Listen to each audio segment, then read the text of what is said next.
Hi there, welcome to our channel. I'm Vic. I'm Nick. I'm Sam. And I'm Andrew. And we're Envy Board Gaming. And today we're going through our top 10 worker placement games. So we've listed out 10 per couple, and we started off with criteria of what best represents the worker placement mechanism, and what games do it in the most unique way.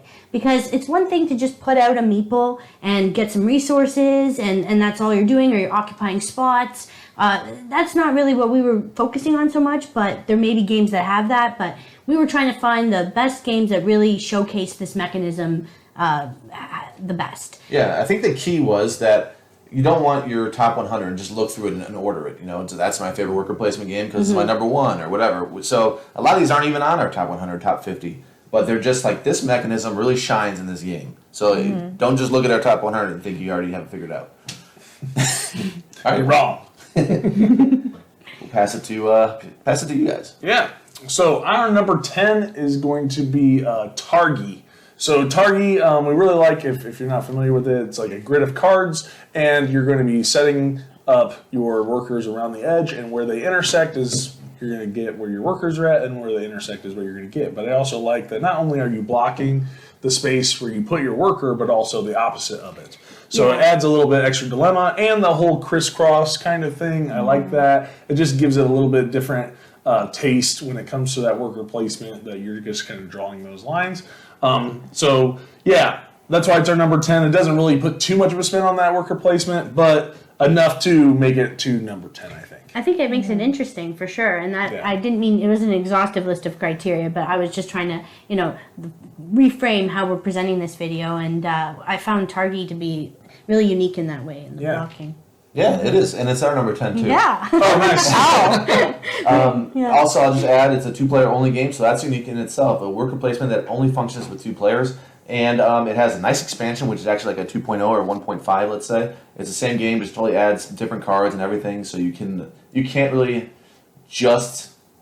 It's everything gets replaced, it feels like, but it's still the same game. It just adds something with the water and all that. And you can add it. It's real cheap too. We included it on our best value type games. And Targi is just a really good worker placement game. Yeah, it is really good. All right, well then I guess we'll jump into number 9. Rips right back to us. Okay, so number 9 for us is Architects of the West Kingdom. Yes, correct. Technically. Yeah, so in Architects, there's just so many different ways that you can use your workers. You can gain silver, you can get cards. I mean, you really, though, have to manage the amount of workers that you have and what your plan is. And then you might get sent to prison, and then you don't have as many workers. So you really have to plan that out. And so that is a big part of the game, I feel like, for the workers, is going to prison and then having to get your workers back. So, yeah. And it does kind of flip it, generally your typical worker placement, you start with a few and you try to gain a couple extra. Now you start with like 20 and you are kind of spending them. But yeah, the whole going to jail and capturing each other adds a lot more player interaction too, other than just blocking a space. Yeah. And that's why I think Architects deserves to be on the list at number 9. So. Right. I'm glad we combined lists because that was going to be my number 9. So it's not my number 9 anymore. So I'm glad we didn't cross over again. That'd be bad. The whole list is exactly the same. Whoops. I am glad that you mentioned Architects as number 9, because our number 9 is Yokohama. Similar sort of thing with powering up your action based on how many meeples you're sending out. But with Yokohama, you've got that president and you've got the assistants, and you're trying to power up your move by adding so you can get the maximum on that action. Yeah. So our number 9, Yokohama, we have so much fun with this. Discovered this at a board game cafe in Chicago. We had the smallest table. We had drinks. It still took up, we maxed out that whole little table space, and we were able to play this game. We played it online as well on Board Game Arena, and always have a good time playing it. It's just always very interesting and puzzly to figure out where you're going to move, and you have to move along a path as well where your assistants are deployed. So you can't just jump around to the cards that are out there, and we've always... And you can't move through other people, otherwise you owe them money. Yeah. But it is really clever in that it does remind me of Architects, in that. I didn't think of it until we did this list. I'm like, you're powering those with those assistants. As many assistants as you have there, the president adds one more power to it when you move them there, and you trigger off all those, and you get your assistants back. So unlike where they stay, you are trying to get powered up actions in that game. Okay, yeah, we haven't played Yokohama. Maybe that's one that we should try out. Yeah, I don't think we have actually. Very good. I would love to play these. Yeah, we'll play it. Yeah, we'll have to try that sometime. All right, so number 8. Our number 8 is an older, well, I guess when I say older, it's only 4 years old, which is Way of the Panda. And so this is one that I think gets forgotten about a lot, but it's an area placement worker placement game. What did I say? Area control worker placement game. And the worker placement is really unique as in there's a grid of actions, right? And so as you are taking these actions, the further you go down the grid, it gets more expensive. However, after you place a worker, you then actually have to go to the right or below. So it kind of limits how many actions you have available to you. And it kind of is coupled up with these action points because then you have to pay for the actions that you're taking. But what's really interesting is the more workers that you use, the more action points you have to spend in the future rounds. So it's really kind of some give and take there. And you can take the same action multiple times, you just have to spend more workers. But it's really interesting in that whole give and take. Like, oh, I don't want to spend too many action points because then I lose victory points, but then I want to play as many workers as possible because then I get more stuff for the following round. So it's a really nice kind of give and take there and add some depth to that worker placement mechanic. So I really like that with Way of the Panda, our number 8. Cool. I have not heard of that. I only heard of it because I saw it reviewed. I think Sam Healy reviewed that one next time. Yeah. Kung Fu Panda. It is kind of Kung Fu Panda. They're ninjas. So. Yeah, it's true.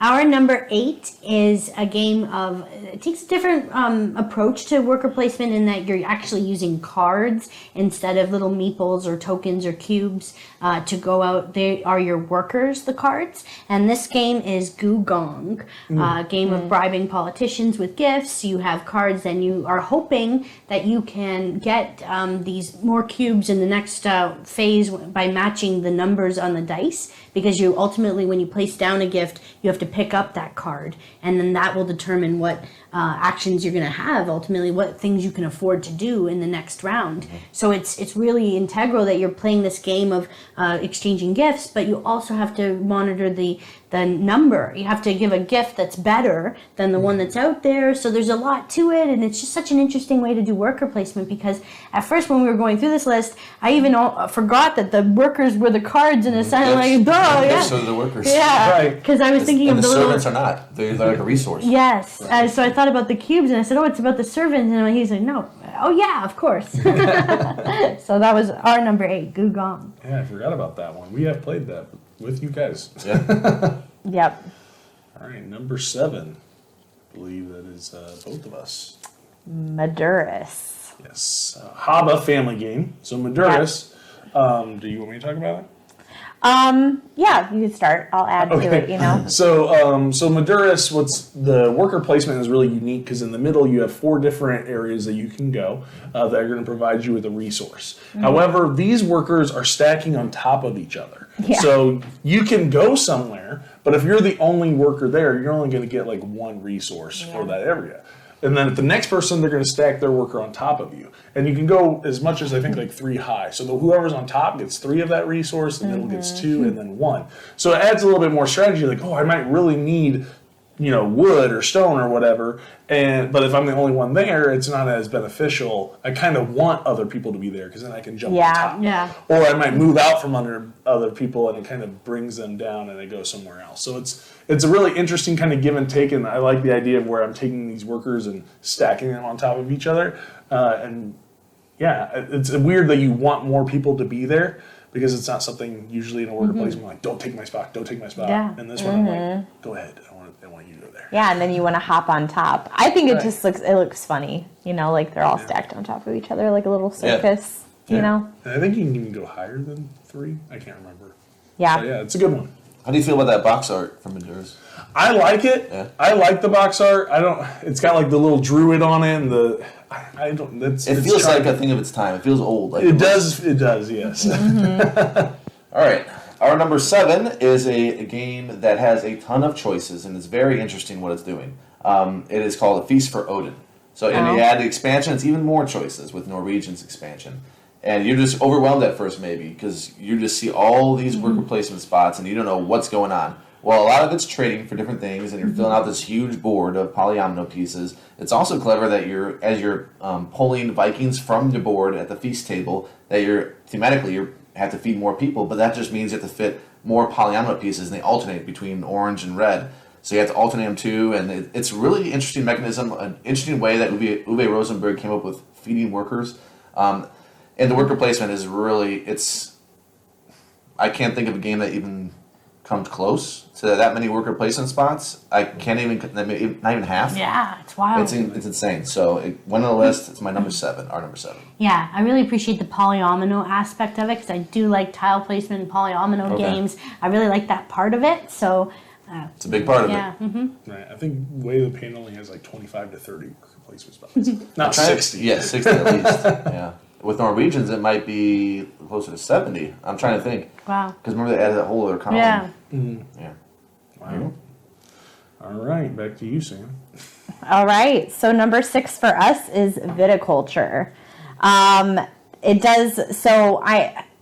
viticulture, you're kind of like, depending on what season it is, that's where your worker goes. It's got the grande workers, the special power worker, and so you can really build on that. Right. I really like that because, like, I feel like viticulture was one of the first worker placement ones, but it also introduced that whole grande worker where they can go wherever, even if other people have already gone there. Yeah. And then adding those special powers. I think this is one of the first ones I had played where I think that might be part of the Tuscany expansion as well, but obviously you need to get Tuscany regardless. Where they have these little special abilities for these 2 unique ones. And you buy these extra workers, and you get these ones that have a special ability specifically to that one. And I like that. I like that idea of having a worker that this one worker does this very one specific thing, which is cool.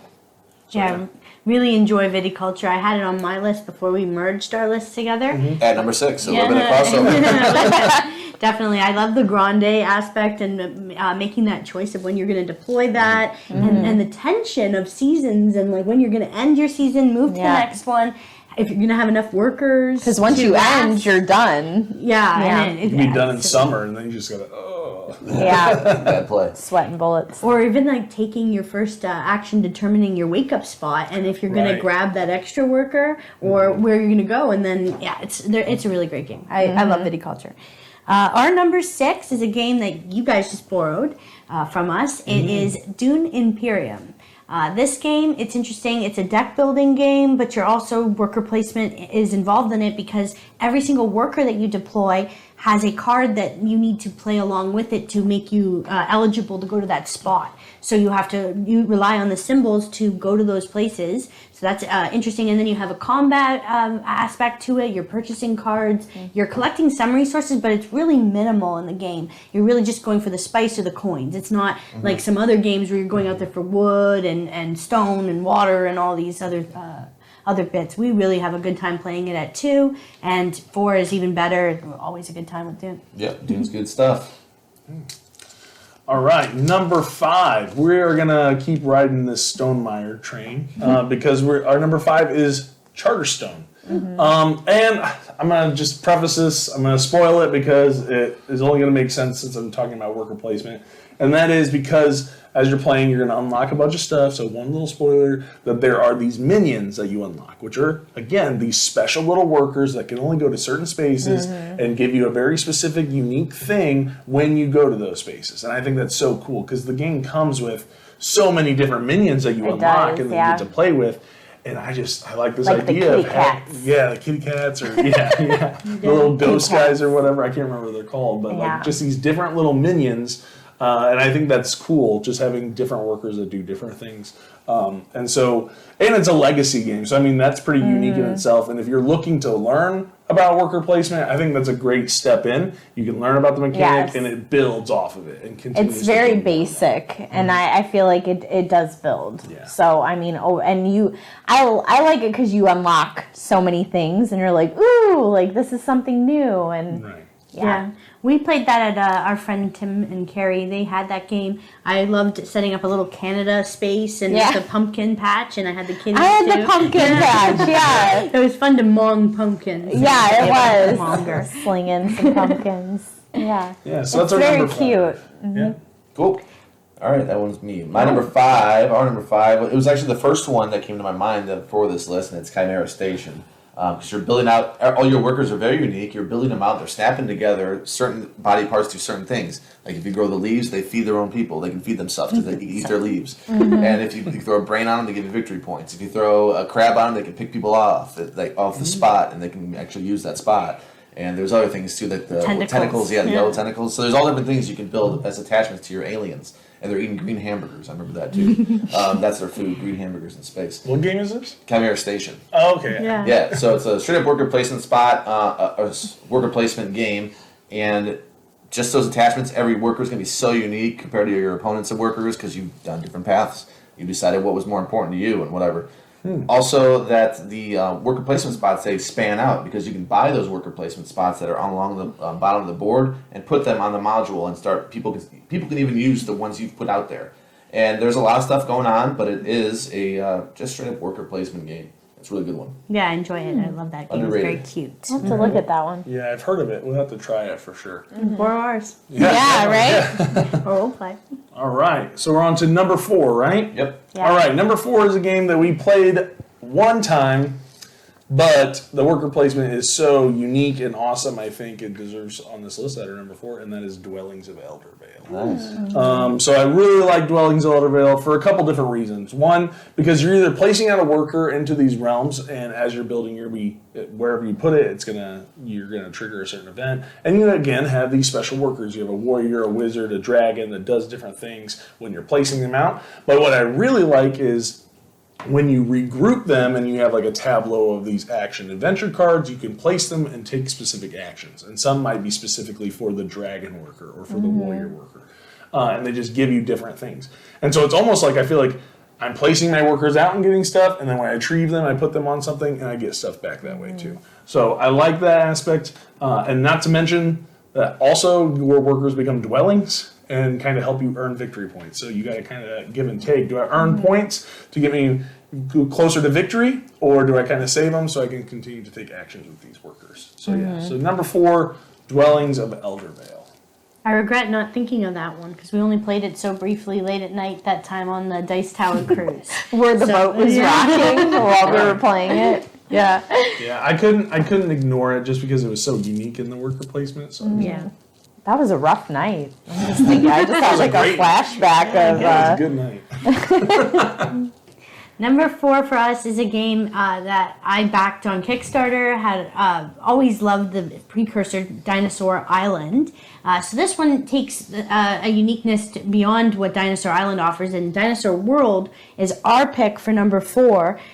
Mainly because of the fact that you're putting out your worker to take actions. That's one thing. Yeah, that's not anything crazy. But then you also have that the jeeple that you get to move around, and you're planning out that route, and that's going to matter too. Like where you're ultimately going to place that, where you're placing those tiles out. So all of that together plus dinos, it made it rank high in our worker. 2 worker placement phases that are both really good and very different. Yeah.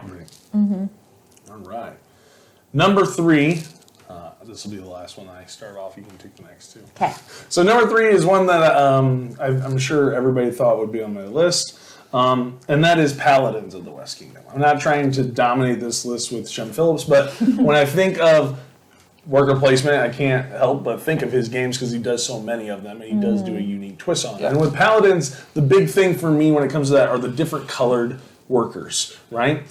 Yes, everybody has a giant grid where that's literally all it is just worker placement spots upon worker placement spots. But you have the different colors, and you have to decide at the beginning of each round what card do I want to play to get the right colors that I need. Some might give me corruption, which could be a bad thing potentially, and which ones do I need in order to achieve the actions I want to take this round. And I think that's really unique in just how they do that, because there's like 6 different colors, and if you got the promo ones that have yellows, they do something completely different.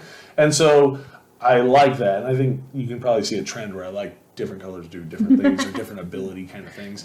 So I like that. And so yeah, when it comes to that, I think there's a lot of depth there when it comes to making those decisions of, I need certain workers to do certain things.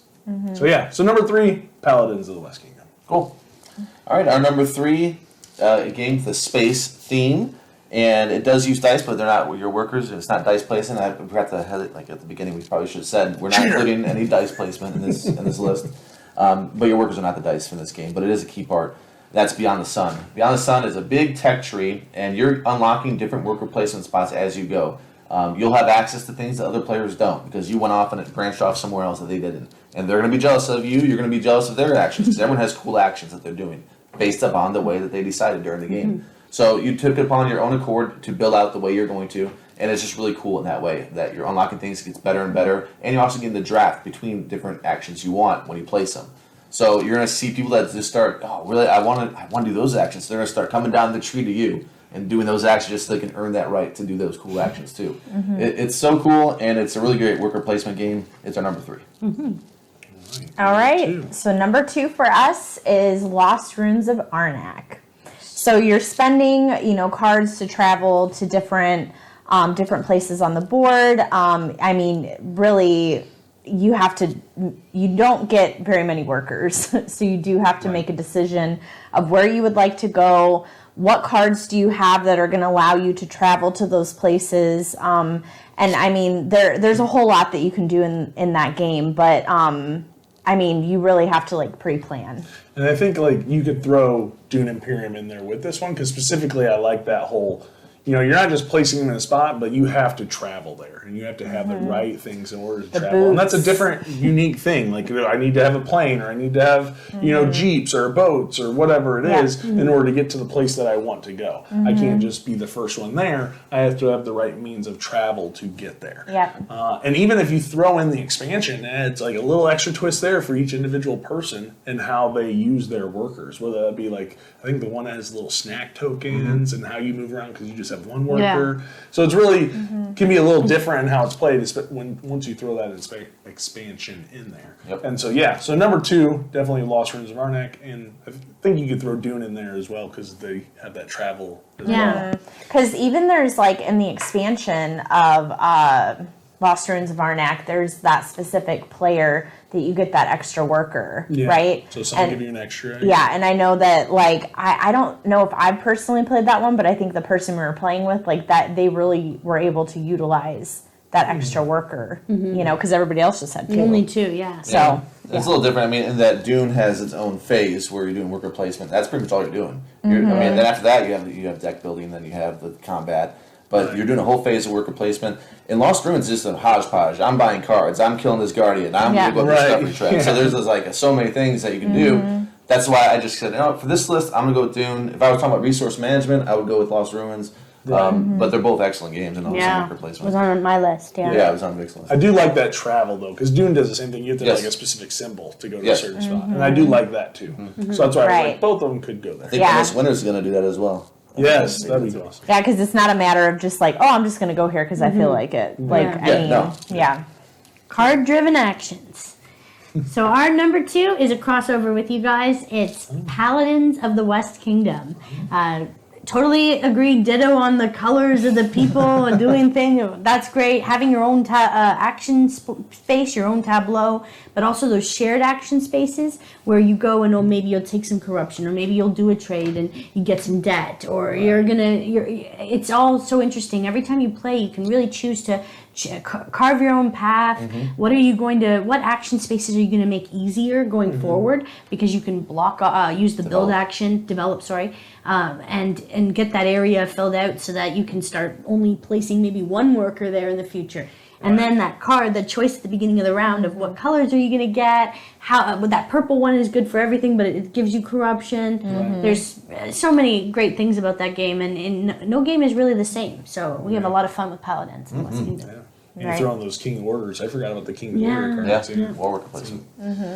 All right, our number 1 is Everdell. So this is they're with expansions. We will specify that. Not playing Everdell. If you're going to get Everdell, just get it. I mean, it's still the worker placement is better when you add that. But yeah, it's got the mounts and the tableau, which adds more spaces. I feel like with Everdell, it's like you keep gaining more, you keep gaining more workers as the game goes on, but then your turns are getting more tricky and you're really having to think like, okay, I only have this many workers and I can, choose to end, or, because the other person could just keep going and going and going, and you're like, oh, I have only so many and I need this many berries, I need this much wood, I need, and you're trying to build your, your little city. Yeah, so. Yeah, and I think for me, the reason why Everdell was so high was because of the Spire Crest expansion. It adds these little mounts where you're taking your workers and you're sticking them on top of giant animals, which add a special ability specific to that one worker. And I love that. And I would love to just see games that I can have a whole mess of workers, all of which that do their own unique thing.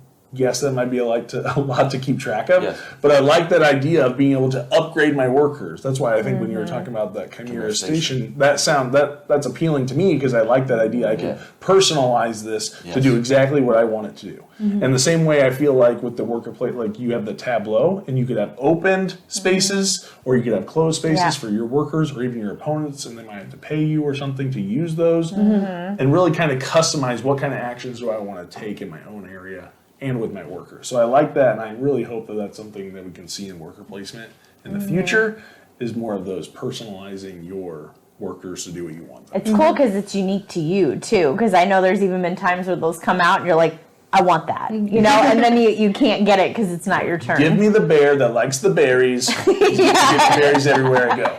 Yeah, that was a good one. You will like that about Chimera Station, because you're not limited to say, oh, I'm just going to put claws on them. No, you can have claws coming out, and you can have leaves growing out of them, so he can eat himself, and he can pull people off worker placement so he can go there. Wow. So you can add a couple different attachments, not just one. We're going to have to try that. Oh, that's cool. I like with Everdell that there's that meadow space consideration as well, where like you are not limited necessarily to what you have in your hand or what you can play out from the meadow, and that can extend your turn, because also the asymmetric turns that you can go into the next seasons, whereas the other players can be stuck back, and you don't want to be like, I don't know about you, but I don't want to be the first one to be out. Right. Yeah, I'm not maximizing my actions here. I must have did something wrong because I'm done way too Then you're watching them do all of theirs, and you're like, oh man, I should have waited. Just stewing in anger. I hate this game. One thing real quick before we do our number one. Yeah.